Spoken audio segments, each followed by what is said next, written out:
कैसे हैं आप सब लोग। तो आज हम पढ़ने वाले हैं कोऑर्डिनेशन टॉपिक, यानी कि nature and significance of management, chapter number 1, इसका लास्ट वीडियो। और आज का ये वीडियो बहुत खास होने वाला है क्योंकि आज आपको कुछ याद करना ही नहीं है, सारा कुछ मैं यहीं याद कराऊंगा। और जिन लोगों ने कमेंट सेक्शन में काफी सारे डाउट्स पूछे, उन सबके कमेंट के आंसर, जिन्होंने क्वेश्चन पूछा इसके रिलेटेड, मैं उसको उन सबको आंसर देने की कोशिश भी करूंगा। ठीक है, चलो, लेकिन ध्यान रखना नोटबुक अपने साथ लेके बैठो ताकि आपको बहुत अच्छा समझ आए। अब बात करते हैं सबसे पहले आपके डाउट की। तो कुछ डाउट्स मेरे पास हैं जो बेस्ट डाउट्स हैं, जिनको आप सबको भी जानना चाहिए, वो लोगों ने पूछा। या सबसे पहले पूछा गया कि एचआर डिपार्टमेंट जो है वो कौन से लेवल का मैनेजमेंट होता है। देखो, एचआर डिपार्टमेंट नहीं होता, एचआर डिपार्टमेंट हेड होता है। जो हेड होता है एचआर डिपार्टमेंट का वो होता है मिडिल लेवल ऑफ मैनेजमेंट। कुछ बच्चों ने पूछा कि सर ऑर्गेनाइजिंग टॉपिक में तो आपके पास एम्प्लॉय तो है ही नहीं ऑर्गेनाइजिंग में, तो उन एम्प्लॉयज को आप वर्क कैसे एलोकेट करोगे, ड्यूटी कैसे एलोकेट करोगे। देखो, ऐसा नहीं है कि ऑर्गेनाइजिंग में एम्प्लॉय नहीं होता, पहले से कुछ ना कुछ प्लान तो चल रहा होगा ना। समझ रहे हो बात को? ऐसा तो नहीं कि आज ही कंपनी नई बनी है। देखो, काम जो है नया नया मिलता है। मान लो मुझे एक काम मिला, वो काम पूरा कर दिया, तो एम्प्लॉय तो अभी भी कंपनी के अंदर ही होंगे ना। अब मुझे एक नया काम मिला, फिर मैं उसके लिए, मैनेजमेंट इज कंटिन्यूअस, चलता रहता है, फिर मैं उसके लिए मैनेजमेंट करूंगा, तो वहां पे मैं पुराने वर्कर्स को काम दूंगा। चलो मान लो नई भी कंपनी है, तो ऑर्गेनाइजिंग में ना हम लोग पेपर पे लिख लेते हैं कि ये काम होने वाला है, तो इन काम को कौन करेगा, उस चीज को हम लोग पहले लिख लेते हैं, फिर बाद में वर्कर को हायर किया जाता है। मतलब वर्क पहले डिसाइड हो जाता है, वर्कर को स्टाफिंग जो फंक्शन है उसमें हायर किया जाता है। एक बच्चे ने पूछा कि नॉन मैनेजरियल वर्कर जो होते हैं क्या वो इंपॉर्टेंट नहीं होते? भाई, वो बहुत ही ज्यादा इंपॉर्टेंट होते हैं, बट हम अभी क्या पढ़ रहे हैं? मैनेजमेंट। तो मैनेजमेंट के अंदर 3 लेवल है, तो वो मैनेजरियल लेवल है। नॉन मैनेजर लेवल वर्कर होता है, स्टाफ होता है, वो भी बहुत इंपॉर्टेंट होता है, ऐसा नहीं कि इंपॉर्टेंट नहीं होता, उनके भी अपने काम होते हैं। एक बच्चे ने पूछा सर फंक्शन ऑफ मैनेजमेंट जो होता है, अगर वो पूछा गया तो क्या लिखेंगे? देखो, अगर आपको मैनेजमेंट के फंक्शन पूछे जाएंगे तो 5 फंक्शंस होते हैं: प्लानिंग, ऑर्गेनाइजिंग, स्टाफिंग, डायरेक्टिंग और कंट्रोलिंग। लेकिन अगर आपसे ये पूछा जाए कि टॉप लेवल के फंक्शन क्या हैं, तो टॉप लेवल के जो फंक्शंस होते हैं ना, वो आप लिखोगे मिडिल के मिडिल और लोअर के लोअर। हैंडराइटिंग जो है वो वाकई ही इंपॉर्टेंट मैटर है, लेकिन हैंडराइटिंग सिर्फ इतनी होनी चाहिए अच्छी कि जो इंसान पढ़े तो उसको अच्छा समझ आए। मेरी हैंडराइटिंग में कोई ज्यादा बेहतर नहीं है, लेकिन हाँ, मेरी हैंडराइटिंग को पढ़ोगे तो आपको अच्छे से समझ आएगा। कोई ऐसा टेढ़ा मेढ़ा लिखा नहीं है, अब बिल्कुल क्लियर, नीट एंड क्लियर दिख रहा है, भले ही सुंदर ना हो बट लेकिन अंडरस्टैंडेबल है। हैंडराइटिंग उतनी अच्छी होनी चाहिए। एक बच्चे ने पूछा, आप सबको सुनना चाहिए, कि सर सीनियर मैनेजमेंट जो है वो कौन सा? देखो, कोई भी सीनियर मैनेजमेंट होता है जिनको 10-20 साल का एक्सपीरियंस होता है, वो टॉप लेवल मैनेजर्स के अंदर आएंगे अगर आपको लिखा है सीनियर लेवल ऑफ मैनेजमेंट। फिर क्वेश्चन को और पढ़ के क्या पता कोई और भी इंफॉर्मेशन हो तो उससे आप जज कर लेना। मैनेजमेंट परवेसिव होता है? बिल्कुल होता है। यानी कि मैनेजमेंट के, अगर मैनेजमेंट परवेसिव है यानी कि यूनिवर्सल फेनोमेनन है, तो सर मैनेजमेंट का जो साइंस वाला फ्यूचर है, यूनिवर्सल वैलिडिटी, वो मैच क्यों नहीं करता? एक बच्चे ने पूछा है, बहुत ही अच्छा क्वेश्चन है। देखो, आप सुनो, हम बात कर रहे हैं मैनेजमेंट, तो मैनेजमेंट तो कोई भी करेगा, आप भी करोगे, साइंस वाला भी करेगा, कॉमर्स वाला, आर्ट वाला, घर में, स्कूल में, कॉलेज में, हॉस्पिटल में, चाहे क्लब में, चैरिटेबल इंस्टीट्यूशन में, प्लेग्राउंड में, हर जगह मैनेजमेंट होता है। लेकिन इसके जो प्रिंसिपल है, मैनेजमेंट के जो सिद्धांत हैं, जैसे बहुत सारे प्रिंसिपल फेयोल टेलर के पढ़ेंगे हम लोग नेक्स्ट क्लास में, तो वो सारे के सारे जो प्रिंसिपल्स हैं उनको अगर हम बात करें तो उनकी यूनिवर्सल वैलिडिटी नहीं होती। तो वहां पे प्रिंसिपल की बात की गई है, तो उनकी यूनिवर्सल वैलिडिटी नहीं होती। साइंस के सिद्धांत जो है, साइंस के प्रिंसिपल हैं, उनकी यूनिवर्सल वैलिडिटी होती है। क्लियर है यहां तक? एक बच्चे ने पूछा सर सुपरवाइजर और फॉरमैन में क्या अंतर है? बहुत ही अच्छा क्वेश्चन है, आप सबको भी सुनना चाहिए। सुपरवाइजर जो होता है ना, वो काम को चेक करता है, काम सही हुआ है कि नहीं हुआ, उनको गाइड करता है। लेकिन जो फॉरमैन होता है ना, वो सुपरवाइजर से थोड़ा नीचे होता है। मतलब फॉरमैन जो है वो सुपरवाइजर को रिपोर्ट करेगा, फॉरमैन सिर्फ एक इंस्ट्रक्टर होता है जो गाइड करता है, इंस्ट्रक्शन, जो आपको इंस्ट्रक्शन देता है। समझ रहे बात को? जैसे कभी आप कोई पेपर देने गए हो ना, तो आपको जो कॉपी पेज बांट रहे होते हैं वो आपको इंस्ट्रक्शन देंगे, भाई ये कॉपी है, यहाँ नाम लिखना होता है, यहाँ पे ये सब चीजें होती हैं, आपको सारी चीजें, वो आपका सिर्फ फॉरमैन हो गया। लेकिन वहां पे जो टीचर होगा आपके क्वेश्चन भी बता सकता है, तो उस चीज में वो क्या हो जाएगा? वो हो जाएगा आपका सुपरवाइजर। सुपरवाइजर ऊपर लेवल का बंदा होता है, फॉरमैन थोड़ा से नीचे। अब ये मत सोचना कि वो टॉप मिडिल में चला गया, दोनों लेवल तो एक ही है, लेकिन फिर भी वो फॉरमैन से थोड़ा सा ऊपर होता है। क्लियर है यहां तक? एक बच्चे ने बहुत अच्छा क्वेश्चन पूछा, मैंने उसका आंसर बताया भी। फर्स्ट लाइन मैनेजर का मतलब क्या है? जो सीधा एम्प्लॉय से कनेक्टेड रहते हैं। तो आप मुझे बताओ कौन कौन एम्प्लॉय से सीधा कनेक्टेड रहता है? लोअर लेवल मैनेजमेंट, तो उनको लोअर लेवल मैनेजर कहते हैं। मैंने कोशिश की है कि मैं सारे डाउट्स को ले सकूं, फिर भी कोई रह गया हो तो कमेंट कर देना, आपके सारे डाउट्स मैं नेक्स्ट वीडियो में ले लूंगा। ठीक है, और मुझे ये जरूर बताना आप में से हर एक स्टूडेंट जो भी देख रहा है, ठीक है, पहले तो लाइक कर रहा है वीडियो को, मैं आप लोगों के लिए काम कर रहा हूँ। दूसरी बात, आप मुझे कॉमेंट सेक्शन में ये बताना कि मैं आप लोगों के डाउट जो ले रहा हूँ, शुरू के 3-4-5 मिनट जो मेरे खराब हो रहे हैं, क्या वो वर्थ इट है, या मैं डाउट लूँ या ना लूँ, या एंड में लूँ या शुरू में लूँ, आप मुझे बता सकते हो। इसके बारे में आप सबसे सलाह लेना चाहता हूँ कि जैसे कॉमेंट में बच्चों ने पूछा आज, काफी मैं मैंने आपको बताया, आपको हेल्पफुल भी लगा होगा। तो वो जो है आप लोगों को शुरू में बताऊं या एंड में बताऊं, ठीक है, या ना ही बताऊं, वो मुझे बता देना जैसा भी है, फिर मैं आगे कंटिन्यू करूंगा, ठीक है। तो आज मैं थोड़ा स्लो कराऊंगा क्योंकि काफी बच्चों ने बोला, तो मैं सबकी कमेंट्स को पढ़ता हूं, सबके हिसाब से काम करता हूं, तो स्लोली स्लोली आज मैं इसे याद कराऊंगा, आपको घर पे दोबारा पढ़ने की याद करने की जरूरत नहीं पड़ेगी। ओके, चलो, कोऑर्डिनेशन होता क्या है? सीधी सीधी बात है, ये इतना ज्यादा इंपॉर्टेंट है, ये ऐसी चीज है जो पूरी जिंदगी आपको काम आने वाला है और हर जगह काम आने वाला है। वो क्या है? तालमेल। सीधी सी बात है, कोऑर्डिनेशन का मतलब है तालमेल बना के रखना। अब सर तालमेल की जरूरत क्या मैनेजमेंट में पड़ती है? नहीं, पूरी जिंदगी आपको ध्यान रखना है कि जहां भी काम करने जाओगे, जहां भी पढ़ने जाओगे, जहां भी खेलने जाओगे, वहां पे कोऑर्डिनेशन बनाना बहुत जरूरी है। आपको तालमेल बनाना पड़ेगा। सर हमारी नहीं बनती है तो हम क्या करें? भैया तुम्हारी नहीं बनती है फिर भी तुम्हें तालमेल बनाना पड़ेगा। It is a deliberate action, जानबूझकर तुमको तालमेल बनाना पड़ेगा। नहीं बनती है तब भी। एग्जांपल देता हूं रियल लाइफ का। कभी कभी ऐसा होता होगा कि आपके स्कूल के टीचर आपसे चिढ़ गया मान लो, ठीक है, और आपको मतलब चिढ़ जाता है, आपको आंसर नहीं देता है, कुछ भी, मतलब आपसे चिढ़ा हुआ है। क्यों चिढ़ा हुआ है उसके पीछे हजार रीजन, हम उसकी बात नहीं करेंगे। मान लो आपसे चिढ़ गया है, लेकिन फिर भी अगर आप क्लास में उससे कोई क्वेश्चन पूछोगे तो वो आपको मना नहीं कर सकता फॉर्मली। वैसे क्या पता मना कर दे, बट लेकिन उसके पास अथॉरिटी नहीं है, वो आपको मना नहीं करेगा, उसको आपको बताना पड़ेगा, समझाना पड़ेगा। यानी कि जानबूझकर कोऑर्डिनेशन करना पड़ेगा। अगर आप किसी ऑर्गेनाइजेशन के अंदर हो तो ऑर्गेनाइजेशन का यही रूल है कि आपको तालमेल जो है करना ही पड़ेगा। जानबूझ के आपको कोऑर्डिनेशन बना के रखना पड़ेगा ताकि ऑर्गेनाइजेशन में अच्छे से ग्रोथ हो सके। कई बार क्या होता है, मैनेजर्स की बनती नहीं है, एक दूसरे से लड़ाई होती है, तो उस सिचुएशन में आपको तालमेल बना के रखना पड़ेगा। ऑर्गेनाइजेशन की भलाई के लिए आपको कोऑर्डिनेशन तालमेल बना के रखना है।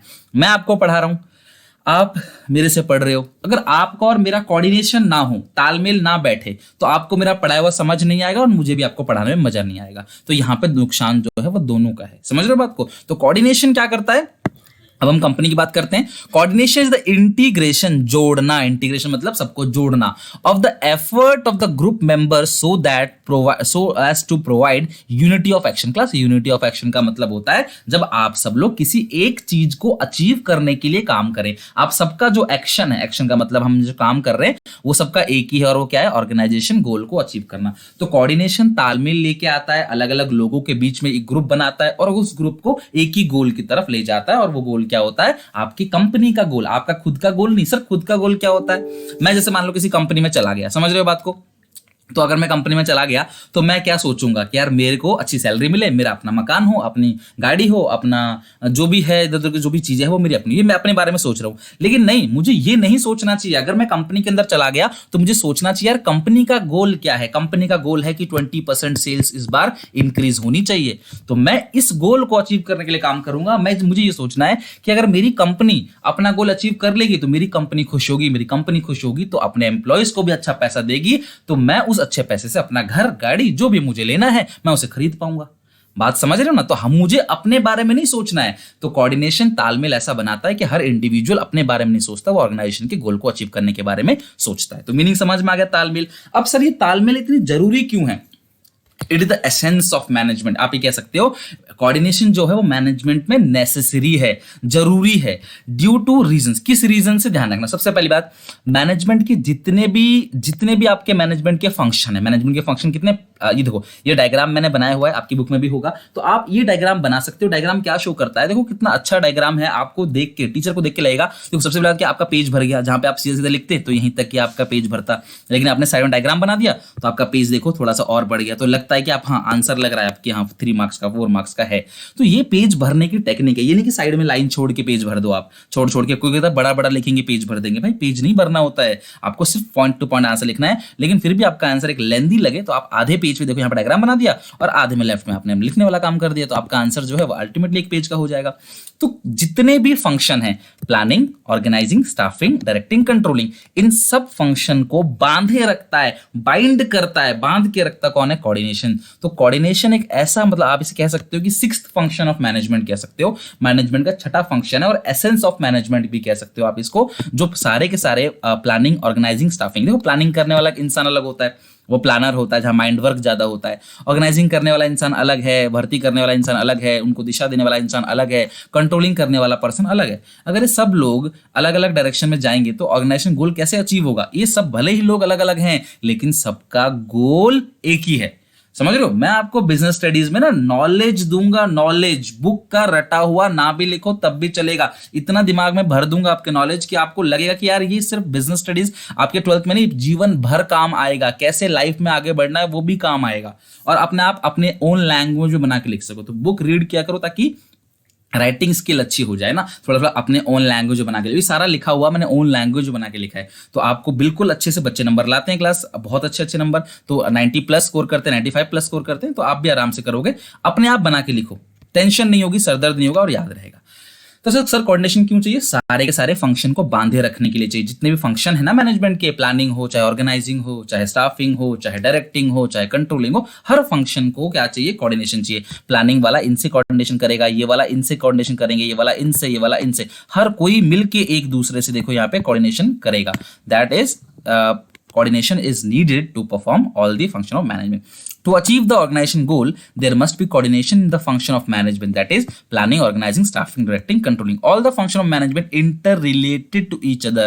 सारे फंक्शन जो है मैनेजमेंट के वो कहीं ना कहीं एक दूसरे से जुड़े हुए हैं, इसीलिए सारे फंक्शंस को बांधे रखने के लिए बहुत ही जरूरी है कोऑर्डिनेशन। अगर तालमेल नहीं हुआ तो क्योस होगा, कंफ्यूजन होगा। क्योस का मतलब लड़ाई झगड़े, कंफ्यूजन होगा। जो है आप, मैं आपसे मान लो कि आप ही किसी से बनती नहीं, तो आपको कितना भी अच्छा बोल ले, कितना भी अच्छा बोल ले, आप उसकी बात को समझोगे नहीं, आपका भरोसा नहीं रहेगा उसके ऊपर, तो ऐसी प्रॉब्लम्स आएगी। तो ये क्योस ना हो, कंफ्यूजन ना हो, इसीलिए कोऑर्डिनेशन जो है वो जरूरी है। तो बताओ सबसे पहला पॉइंट क्या है क्लास? क्यों एसेंस है? क्योंकि कोऑर्डिनेशन जो है वो सारे लेवल, सारे के सारे फंक्शंस पे जरूरत पड़ती है। क्लियर है यहां तक? अगला है कोऑर्डिनेशन रिक्वायर्ड एवरी लेवल, हर लेवल पे। आपको पता है 3 लेवल होते हैं, टॉप लेवल, मिडिल लेवल और lower level of management.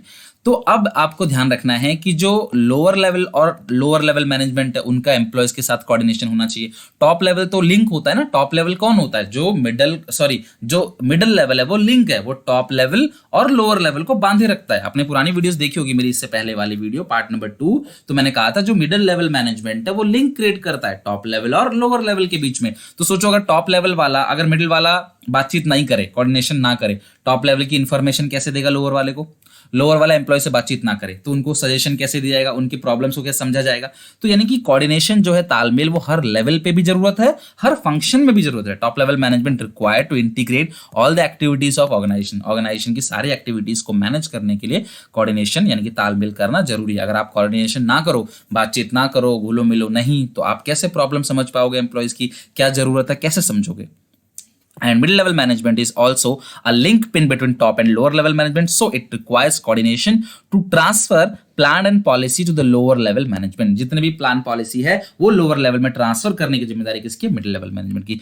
Even lower level management has to coordinate with employees. Even lower level management जो है वो एम्प्लॉयज से कोऑर्डिनेट भी करते हैं। तो कोऑर्डिनेशन जरूरी है हर एक लेवल पे, हर एक स्टेज पे और हर एक फंक्शन में। लास्ट पॉइंट, तो सबसे पहला पॉइंट क्या था? Coordination is required at every function of management. Second, coordination is required at every level of management. Third है coordination is the most important function of organisation. तो वीडियो पॉज करो, ये 3 के 3 पॉइंट बिना देखे कॉपी में लिखो। अगर मेरी बात मानोगे देखो तो सक्सेस हो जाओगे। अच्छे से आप अपना चलाओगे तो फिर देखो मुश्किल भी हो सकता है। तो आप वीडियो पॉज करो, फटाफट कॉपी में 3 के 3 पॉइंट लिख के दिखाओ। Coordination is the most important function of an organization. Without coordination an organization can't run. मतलब बिना तालमेल के तो जो ऑर्गेनाइजेशन है वो चल ही नहीं पाएगा। तो आपको पता है तालमेल बहुत जरूरी होता है, हर काम में जरूरी है। अगर कोऑर्डिनेशन ना हो, दोनों के बीच में नेगेटिव एटीट्यूड हो, तो भैया ऑर्गेनाइजेशन जो है बर्बाद हो जाएगा, नहीं चल पाएगा। आप और आपके दोस्त दोनों के बीच में अगर कोऑर्डिनेशन ना हो, तालमेल ना हो, वो आपकी बात को ना समझे, आप उसकी बात को ना समझो, तो आप दोनों के बीच जो दोस्ती है वो खत्म हो जाएगी और लड़ाई होने लग जाएगी। समझ रहे हो बात को? तो वहां भी कोऑर्डिनेशन चाहिए, हर जगह coordination. Successfully for a long period of time all the other function will not work properly. अगर किसी गाड़ी के 4 पहिए हैं, अगर चारों पहियों में बैलेंस नहीं है, इनबैलेंस है, तो कहीं ना कहीं उसका एक्सीडेंट होना तय है। तो आपने ध्यान रखना है और सारे फंक्शन जो है वो परफॉर्म नहीं हो पाएगा बिना कोऑर्डिनेशन के। सो coordination is the essence of management. Okay, अब बात करते हैं बहुत ही छोटा सा पॉइंट, इसके फीचर्स। देखो जो मैनेजमेंट के फीचर हैं, अच्छा कुछ बच्चों ने बोला सर मैनेजमेंट के फीचर फंक्शन उसमें नहीं है सिलेबस में। भाई देखो जो सिलेबस में नहीं है उससे थोड़ा एक्स्ट्रा भी अगर आप पढ़ लोगे तो यार कुछ नहीं जाएगा। मैं क्यों बताता हूँ आपको एक्स्ट्रा? क्यों? अभी मैंने आपको एग्जांपल दिया गाड़ी का, गाड़ी में 4 पहिए होंगे, ये तो आपके सिलेबस में नहीं है। क्यों एग्जांपल दिया? ताकि आपको समझ में आ सके। तो बहुत सारी चीजें ऐसी होती हैं जो आपके रूट को क्लियर कर देती हैं ताकि आपको चीजें अच्छे से समझ में आने लगे। तो ऐसा नहीं है, इतना बड़ा सिलेबस है यार, 10 चीज आप अगर एक्स्ट्रा पढ़ रहे हो तो ऐसा कुछ बर्डन वाली चीज तो है नहीं, उससे आपको समझ आएगा। देखो मैनेजमेंट के फीचर बताए थे, मैनेजमेंट कॉन्टिन्यूस होता है, गोल ओरिएंटेड प्रोसेस होता है, पर्वेसिव है, डायनामिक है। क्या ये चीजें आपकी नॉलेज के लिए नहीं है? क्या ये इंपॉर्टेंट नहीं है आपके लिए? तो देखो मैं आपको उतना ही बताऊंगा जितना आपके लाइफ में काम आए, प्लस आपके सिलेबस में काम आए। एक आध चीज अगर एक्स्ट्रा पढ़ लेते तो परेशान ना हुआ करो, वो चीजें आपको एक्स्ट्रा पढ़ लोगे तो यार नॉलेज ही मिलेगी। अगर आप उसको नहीं पढ़ोगे ना तो आगे दिक्कत आएगा। अब डायनामिक वर्ड का मतलब आप वहीं तो सीखे हो, तो वो आपको काम आएगा। ठीक है, चलो सबसे पहले हमने पढ़ा कोऑर्डिनेशन की मीनिंग, फिर हमने पढ़ा कोऑर्डिनेशन एसेंस ऑफ मैनेजमेंट क्यों है, उसके 3 पॉइंट। अब कोऑर्डिनेशन के फीचर, फिर इंपॉर्टेंट, और देन हमारा ये वीडियो फिनिश और चैप्टर भी फिनिश। फिर हम इसके एमसीक्यू और केस स्टडीज की बात करेंगे। तो nature and feature of management की बात करें तो सबसे पहली बात क्या है, जो ये कोऑर्डिनेशन है ये इंटीग्रेट, जोड़ता है ग्रुप एफर्ट्स को। अलग अलग इंसान के जो एफर्ट्स हैं उनको जोड़कर वो ऑर्गेनाइजेशन की तरफ ले जाता है। क्यों? देयर आर वेरियस इंडिविजुअल, अलग अलग लोग आते हैं कंपनी के अंदर, है ना, डिफरेंट जगह से लोग आते हैं, उनका रीजन अलग होता है, उनका बैकग्राउंड अलग होता है, उनका समझने का सेंस अलग होता है। क्या क्लास का हर एक बच्चा सेम सेंस को लेकर आता है? नहीं, सबके सेंस अलग अलग होते हैं विद देयर इंडिविजुअल गोल, और सबका गोल अलग अलग है। कोऑर्डिनेशन ही एक ऐसी चीज है जो इन सबके गोल को ऑर्गेनाइजेशन के गोल की तरफ डाइवर्ट करता है, उनको ले जाता है और सबको समझता भी है। अलग अलग रीजन से लोग आते हैं, अलग अलग लेवल के लोग होते हैं, लेकिन कोऑर्डिनेशन क्या करता है, इन सबके एफर्ट्स को एक ही डायरेक्शन में ले जाता है, वो है ऑर्गेनाइजेशन के गोल को अचीव करना। क्लियर है? तो पहला पॉइंट क्या बताओ, इंटीग्रेट ग्रुप एफर्ट। दिमाग में सेव करो, इंटीग्रेट ग्रुप एफर्ट्स। ठीक है, second point, coordination is a continuous process, यानी कि जैसे एक मैनेजमेंट कंटिन्यूअस प्रोसेस है, आप ना हमेशा एक पॉइंट को दूसरे पॉइंट से लिंक रखा करो ताकि वो याद रहे। Coordination is a continuous process, यानी कि कोऑर्डिनेशन जो है वो चलता रहता है, कभी खत्म नहीं होता। अगर एक प्लान खत्म हुआ दूसरा प्लान चलेगा, उसके लिए भी सारा काम चलेगा, तो उसके वहां भी कोऑर्डिनेशन चलेगा। Every individual in the organization must follow the coordination process continuously, then only organization can run successfully. तो यानी कि वहां पे ऑर्गेनाइजेशन सक्सेसफुली रन तभी कर पाएगा जब इस कोऑर्डिनेशन के प्रोसेस को आप कंटिन्यू चलाते रहो। तो अगर आपको कोऑर्डिनेशन का प्रोसेस आ जाए तो आपके दिमाग में आना चाहिए, यानी कि फंक्शन आना चाहिए कि जो मैनेजमेंट के फंक्शंस हैं उसमें बहुत सारे ऐसे फंक्शंस हैं जो सेम टू सेम, जो मैनेजमेंट के फीचर हैं। सोचो हमने मैनेजमेंट का फीचर याद किया तभी तो हम उसको रेफरेंस दे रहे हैं। अगर आप कटवा देता, आपको पढ़ाता ही नहीं, तो कैसे काम चलता? तो जो मैनेजमेंट के फीचर हैं सेम टू सेम वही कोऑर्डिनेशन के फीचर हैं। सबसे पहला क्या है, ग्रुप एफर्ट को जोड़ता है, दूसरा है कंटिन्यूअस प्रोसेस, और तीसरा है परवेसिव फंक्शन। क्लियर है? तो परवेसिव का मतलब क्या होता है, यूनिवर्सल फेनोमेनन, हर जगह कोऑर्डिनेशन चाहिए। मैं आपको पढ़ा रहा हूं, यहां भी चाहिए, बिजनेस में भी चाहिए, आपके घर में पापा मम्मी के बीच में कोऑर्डिनेशन होना चाहिए, आपके दोस्तों के बीच, आपके टीचर के बीच, आपके टीममेट्स के बीच, इन सबके बीच जो है वो कोऑर्डिनेशन होना चाहिए। तो कोऑर्डिनेशन क्या है, यूनिवर्सल फेनोमेनन है, हर लेवल पे, हर फंक्शन पे जरूरत पड़ती है, चाहे वो प्रॉफिट कमाने वाली ऑर्गेनाइजेशन हो, चाहे वो नॉन प्रॉफिट ऑर्गेनाइजेशन हो।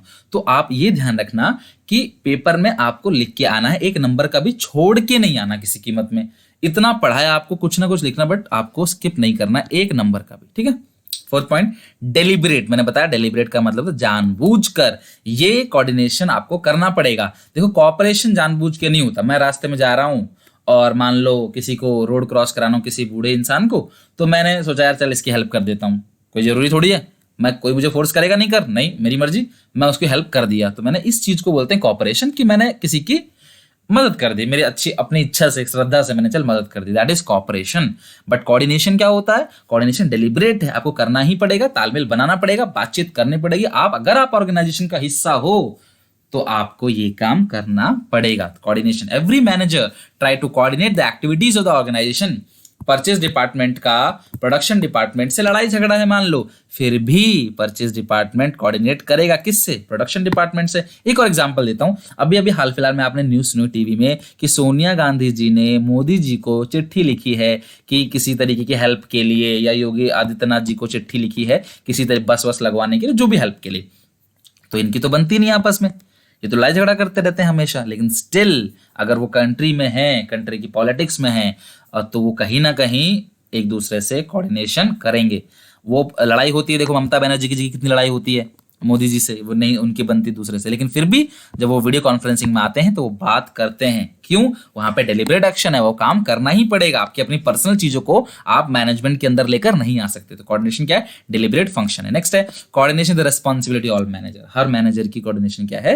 रिस्पॉन्सिबिलिटी है, ये जिम्मेदारी है, दायित्व है कि हर एक मैनेजर को कोऑर्डिनेशन फॉलो करना पड़ेगा। यानी कि जरूरी नहीं है कि तालमेल काम सिर्फ टॉप लेवल मैनेजर्स का है, लोअर लेवल का, मिडिल लेवल का और एम्प्लॉइज का, सबको एक दूसरे के साथ कोऑर्डिनेशन करना पड़ेगा। So coordination the responsibility of manager. अगर मैं स्टूडेंट होता अभी तो मैं वीडियो पॉज करता, सारे पॉइंट्स को, हेडिंग को एक बार लिखता। तो आप हेडिंग्स को लिखो ताकि हेडिंग दिमाग में याद हो, और अंदर का तो आपने सुन लिया, समझ लिया, बना बना के लिख सकते हो। अब आपकी जिम्मेदारी कि आप पूरा चैप्टर 1 जो है आप अच्छे से रिवीजन करोगे, और मैं आपको रिवीजन की वीडियो भी दूंगा ताकि आप पूरा रिवीजन कर सको। पूरा चैप्टर 1 10 मिनट में पूरा चैप्टर 1 रिवीजन होगा। हमें आगे चलना है, 1 के बाद 2 पे जाना है, 2 के बाद 3 पे। इनको छोड़ना नहीं है, लेकिन इनको साथ लेके चलना है। नहीं तो होता क्या है, 1 याद किया, याद है, 2 याद किया, 1 भूल गए, 3 याद किया, 1 2 दोनों भूल गए, 4 याद किया, 1 2 3 तीनों भूल गए। हमें इस तरीके से नहीं करना है इस बार। अगर हमें मौका मिला है ज्यादा अच्छे नंबर लाने का, तो हम इसमें जितना मेहनत करेंगे, जब 90 प्लस में आता है ना स्कोर, यार अलग ही खुशी होती है। चलो लास्ट टॉपिक के साथ हम वीडियो एंड करेंगे। आप लोग जो है कमेंट में जरूर अपने फेवरेबल कमेंट्स बताना, कैसा लग रहा है, क्लासेस कैसी चल रही हैं आप लोगों की। जरूर, हर एक क्लास यही मुझे मोटिवेशन देता है डेली टाइम पे काम करने के लिए, सिर्फ यही चीज मुझे मोटिवेशन देता है। ठीक है, चलो 3 पॉइंट बहुत इंपॉर्टेंट, इवन मैं कहूं आज की क्लास का सबसे इंपॉर्टेंट पार्ट चल रहा है, importance of coordination. Sir coordination का इंपॉर्टेंस, सर इंपॉर्टेंस मतलब बेनिफिट्स, क्या फायदा है इसका, कहां पे इसका एडवांटेज है, तालमेल बना के रखना कहां जरूरी है। सबसे पहला ग्रोथ इन साइज। सीधी बात है, अगर मैं 2 बच्चों को पढ़ा रहा हूं तो मुझे ज्यादा तालमेल पे ध्यान देने की जरूरत नहीं है। लेकिन अगर मैं मेरी क्लास में 100 बच्चे बैठते हैं तो भैया मुझे हर एक बच्चे से कोऑर्डिनेशन करना पड़ेगा, बातचीत करना पड़ेगा। कई बार क्लास में ऐसा भी हो जाता है कि 10-10 दिन तक हमें बच्चे से पूछते भी नहीं।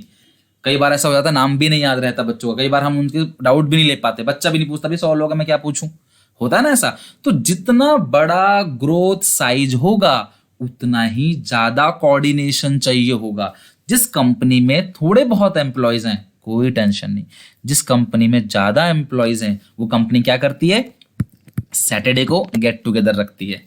कोई गेम होता है, कोई फंक्शन, सिंगिंग फंक्शन, कंपटीशन, कुछ भी करते हैं। क्यों? ताकि लोग आए, घुले मुले बातचीत करें, एक दूसरे से थोड़ा समझें। जब अपना इस तरह से एनवायरनमेंट क्रिएट होगा, इसको हम लोग इनफॉर्मल एनवायरनमेंट भी पढ़ते हैं, इनफॉर्मल ऑर्गेनाइजेशन पढ़ते हैं, तो उस सिचुएशन में उनको फायदा होगा। जब तक आप स्कूल में जाते हो, आपसे टीचर्स कोऑर्डिनेट नहीं करते, आप बच्चों से बात नहीं करते, आप नए नए स्कूल में जब एडमिशन लेते हो बड़ा ऑकवर्ड लगता है, मन नहीं करता स्कूल जाने का, यार कोई है ही नहीं, कोई बातचीत। लेकिन धीरे धीरे 1-2 महीना होता है तो आप सबसे घुल मिल जाते हो, तो आपकी परफॉर्मेंस इंप्रूव होती है। तो कहने का मतलब क्या है कि जितना बड़ा ग्रोथ साइज होगा ऑर्गेनाइजेशन का, उतनी ही ज्यादा कोऑर्डिनेशन की जरूरत पड़ेगी। तो बताओ पहला पॉइंट क्या है, बताओ जरा। ग्रोथ इन साइज, अभी याद हो जाएगा, देखो ग्रोथ इन साइज लिख दिया मैंने, आप भी कॉपी में लिख दो ग्रोथ इन साइज। ठीक है, बाकी पढ़ लेना इसको। Role of coordination increases when size of organization is large. तो जितना बड़ा साइज होगा ऑर्गेनाइजेशन का, जो रोल है कोऑर्डिनेशन का वो भी बढ़ जाएगा। लार्ज ऑर्गेनाइजेशन में बहुत डिफिकल्ट होता है सारे एम्प्लॉयज से बातचीत करना, सारे एम्प्लॉयज में तालमेल लेके आना, मेल जोल के काम करना। तो कोऑर्डिनेशन से क्या हो सकता है, हम लोग यूनिटी इन एक्शन लेके आ सकते हैं। सेकंड पॉइंट है फंक्शनल डिफरेंशिएशन। मेरा काम अलग है, आपका काम अलग है। एक कंपनी के अंदर परचेज वाले का काम अलग है, सेल वाले का काम अलग है, मार्केटिंग का काम अलग है, एचआर का काम अलग है, और फाइनेंस का काम अलग है। हर किसी का काम अलग अलग है, लेकिन हर किसी का गोल तो सेम ही है ना। तो उन सब के बीच क्या आना चाहिए, तालमेल आना चाहिए, कोऑर्डिनेशन आना चाहिए। तो कोऑर्डिनेशन की जरूरत कहां पे, बड़ा साइज ज्यादा बड़ा कोऑर्डिनेशन का रोल होगा।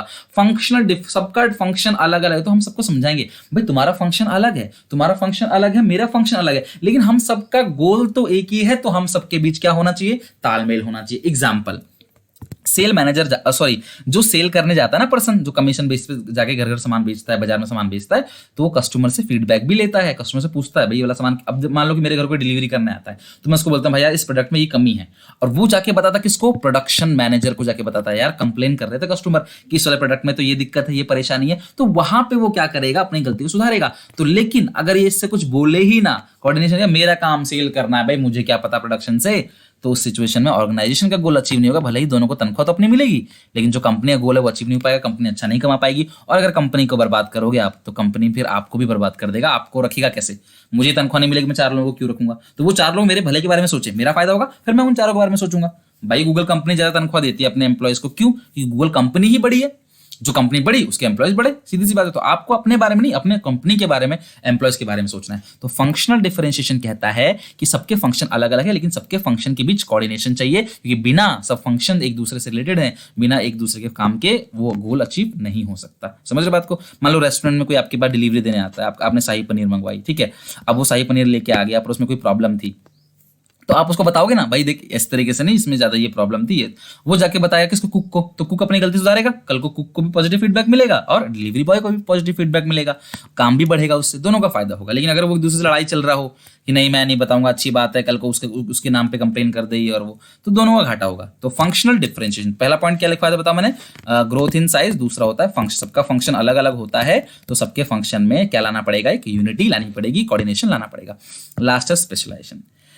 देखो यार, ये तो समस्या है ही कि जो इंसान एक्सपर्ट होता है ना, वो सिर्फ अपनी चलाता है, वो सोचता है जो मैं कर रहा हूं मैं ही ठीक हूं। मैं प्रोडक्शन डिपार्टमेंट का मैनेजर हूं भाई, मैं सेल्स डिपार्टमेंट का मैनेजर हूं, तो जो मैं कर रहा हूं वही ठीक है। लेकिन ऐसा नहीं है, समझ रहे हो बात को? क्यों? क्योंकि अगर कोई इंसान किसी एक काम में एक्सपर्ट है, तो यार जरूरी नहीं कि जो एक्सपर्ट है उसकी वजह से सारा काम चल रहा है भाई, और भी जो लोग हैं उनकी वजह से भी काम चल रहा है। हॉस्पिटल के अंदर अभी आप लोग कोरोना वायरस के बहुत न्यूज देखते होंगे, जो डॉक्टर है क्या सिर्फ उसी का रोल है? नर्स का रोल नहीं है, अदर जो अटेंडेंट है उनका रोल नहीं है, समझ रहे हो? हर किसी का रोल है। ऐसा नहीं कि डॉक्टर बोलेगा सिर्फ मेरी वजह से चल रहा है, इस तरीके से नहीं होता, सबकी वजह से चल रहा होता है। कहने का मतलब क्या है? In organisation there are various expert, हर एक जगह पे हर एक डिपार्टमेंट में एक्सपर्ट हैं, और उनको ऐसा लगता है they are the only qualified people and they always take the right decision. उनको लगता है भाई मैंने जो डिसीजन लिया वही ठीक है और कुछ नहीं। यार अगर इस तरीके से होगा, अहंकार लेके आओगे, ईगो लेके आओगे, तो बाकी लोगों के बीच में और आपके बीच में केओस होगा। केओस का मतलब गड़बड़ी होगी, लड़ाई झगड़ा होगा, बातचीत नहीं बनेगी और ऑर्गेनाइजेशन का जो गोल है वो अचीव नहीं हो पाएगा। If expert work in their own way, अगर हर डिपार्टमेंट का एक्सपर्ट अपनी तरह से चलने लगे, कि प्रोडक्शन डिपार्टमेंट का हेड अपनी तरफ से चलने लगा, सेल डिपार्टमेंट का हेड अपनी तरफ से चलने लगा, तो इस तरीके से अगर होगा तो क्योस और कंफ्यूजन रहेगा, गोल अचीव नहीं हो पाएगा। So coordination is required so that all expert and specialized people move towards a common goal, ताकि हर कोई एक कॉमन गोल की तरफ जा सके। और वो कॉमन गोल क्या है? ऑर्गेनाइजेशन का गोल अचीव करना विदाउट एनी ईगो और विदाउट एनी कंफ्यूजन। तो बताओ 3 पॉइंट कौन कौन सा है? सबसे पहला ग्रोथ इन साइज। अच्छा हम पढ़ क्या रहे हैं? बोलो कौन सा टॉपिक के 3 पॉइंट है? Importance of coordination, growth in size, functional differentiation, और लास्ट क्या था बताओ? ग्रोथ इन साइज हो गया, फंक्शनल डिफरेंशिएशन और स्पेशलाइजेशन। तो ये 3 पॉइंट आप हेडिंग लिखोगे अच्छे अच्छे राइटिंग में, फिर आप 2-3 लाइन बना के लिख दोगे जैसा मैंने बताया आपको। और आप अगर मेरे नोट्स याद कर लो तो बिल्कुल बेस्ट है। ओके, तो एक लाइक कर दो वीडियो अगर आपको अच्छा लगा हो। सारे दोस्तों में सब्सक्राइब कर लेना, दोस्तों से भी करवा देना कि सर यहाँ पढ़ा रहे हैं, तो आप आके यहाँ फ्री ऑफ कॉस्ट क्लास ले सकते हो और डेली बेसिस पे क्लास मिलेंगी। अब हम बात करते हैं 3 चीजों की, इसकी सुनना अच्छे से। हमारा चैप्टर 1 कंप्लीट हो गया है, हमने 5 मार्क्स अपने कवर कर लिए हैं 5 नंबर के। अब मुझे इसकी 3 चीजें करानी है। सबसे पहली चीज करानी है इसका रिवीजन, जो मैंने अभी हाल फिलहाल में वीडियो बना रखा है, ठीक है, मैं आपको दे दूंगा। दूसरी चीज मुझे करनी है इसके एमसीक्यूज, इसके 20 से 30 एमसीक्यूज हैं। अगर आपको चैप्टर पूरा हो गया, मैं आप हर किसी से बोल रहा हूं, मैं डिस्क्रिप्शन बॉक्स में लिंक डालने वाला हूं, आपसे कमेंट भी लूंगा। एवरी स्टूडेंट जितने भी पढ़ रहे हो आप यहाँ पे, कसम है आपको अपने बोर्ड की एग्जामिनेशन की, एमसीक्यू में कमेंट करके जरूर बताना आपकी कितने मार्क्स आए। क्यों करवा रहा हूं ये? क्योंकि आपने मेरा पूरा चैप्टर 1 का वीडियो देख लिया। अब कमेंट सेक्शन में जरा आप एमसीक्यूज के आंसर देके बताना कि आपके कितने मार्क्स आए। समझ रहे हो बात को? वो आपको मुझे बताना पड़ेगा। तो एमसीक्यू का लिंक जो है मैं आपको डिस्क्रिप्शन बॉक्स में दे दूंगा, मेरे इसी डिस्क्रिप्शन बॉक्स में, या सुनील पांडा आप सर्च कर सकते हो एमसीक्यू चैप्टर 1 मैनेजमेंट का, वो भी आपको मिल जाएगा सीधे यूट्यूब पे ही, ठीक है। और रिवीजन की वीडियो, एमसीक्यू की वीडियो, और सबसे लास्ट में जो होगा वो होगा केस स्टडीज की। लेकिन आज आपको इस एमसीक्यू पे जाना है, इस वीडियो पे जो मैंने बनाई है अभी कुछ दिन पहले ही, और इस पे जाके आपको एमसीक्यूज को अटेम्प्ट करना है। एमसीक्यू करने के बाद आप क्या करोगे? एक बार फिर से रिवीजन करोगे, देन केस स्टडीज। ऐसे ऐसे करेंगे हम, पूरे 12 चैप्टर 30 डेज प्लस के अंदर खत्म करेंगे। मैंने अपने क्लास मतलब कि एक ग्रुप वो बनाया हुआ है यूट्यूब पे, पूरा का पूरा मैं आपको दिखा देता हूं एक बार। आप लोगों के लिए मैंने बना रखा है यूट्यूब पे, प्लेलिस्ट बना रखी है। तो उस प्लेलिस्ट में क्या है, उस प्लेलिस्ट के अंदर आपको दिख जाएगा सारा का सारा प्लेलिस्ट के अंदर, मतलब कंप्लीट आपको प्लेलिस्ट मिल जाएगा बिजनेस स्टडीज का। समझ रहे हो बात को? तो कंप्लीट प्लेलिस्ट आपको मिल जाएगा बिजनेस स्टडीज का। उसके अंदर हमने पूरा का पूरा एक तो कोर्स पूरा रख रखा है कंप्लीट, ठीक है, और दूसरी बात क्या रख रखी है उसके अंदर, एमसीक्यूज का पूरा सीरीज है, ठीक है। जैसे मैं आपको दिखा देता हूँ यहाँ पे, पे सर्च करोगे ना आप इस तरीके से, अब मेरे नाम से आप सर्च करोगे तो आपको ये देखो यहाँ मिल जाएगा। तो आपको यहाँ पे प्ले चैनल के अंदर जाना है, प्लेलिस्ट में जाना है, देखो इस तरीके से, ठीक है। इस प्लेलिस्ट के अंदर मैं ये तीनों वीडियो डाल दूंगा। देखो ये रहा प्लेलिस्ट, ये रहा, ये 30 डेज का व्यू ऑफ फुल प्लेलिस्ट, ठीक है। ये जब आप प्लेलिस्ट को व्यू करोगे तो इसके अंदर ये वीडियोस पड़ी हुई हैं, मतलब पार्ट 1, पार्ट 2, पार्ट 3। इसी के नीचे अभी आपको मिल जाएगा, अभी दिख नहीं रहा, अभी आपको दिख जाएगा एमसीक्यू, रिवीजन और केस स्टडी। उसमें एमसीक्यू में जाना, मैं भी ऐड कर दूंगा, और एमसीक्यूज को जरूर बनाना चैप्टर खत्म करने के बाद। जब आपको लगे 3 चैप्टर खत्म हो गया, आप फिर रिवीजन कर लें, 10 मिनट का रिवीजन होगा, फिर एमसीक्यू बताना, और फिर देखना कॉन्फिडेंस कैसा आएगा। मुझे आपको सिर्फ पटरी पे लाना है, फिर तो गाड़ी भागेगी आपकी। समझ रहे हो बात को? तो आप ध्यान रखना है क्लास इस बात का कि अच्छे से आप इसको सबको बना लेना, ठीक है। चलो थैंक यू वेरी मच, मिलेंगे नेक्स्ट वीडियो में। कोई भी सलाह हो कमेंट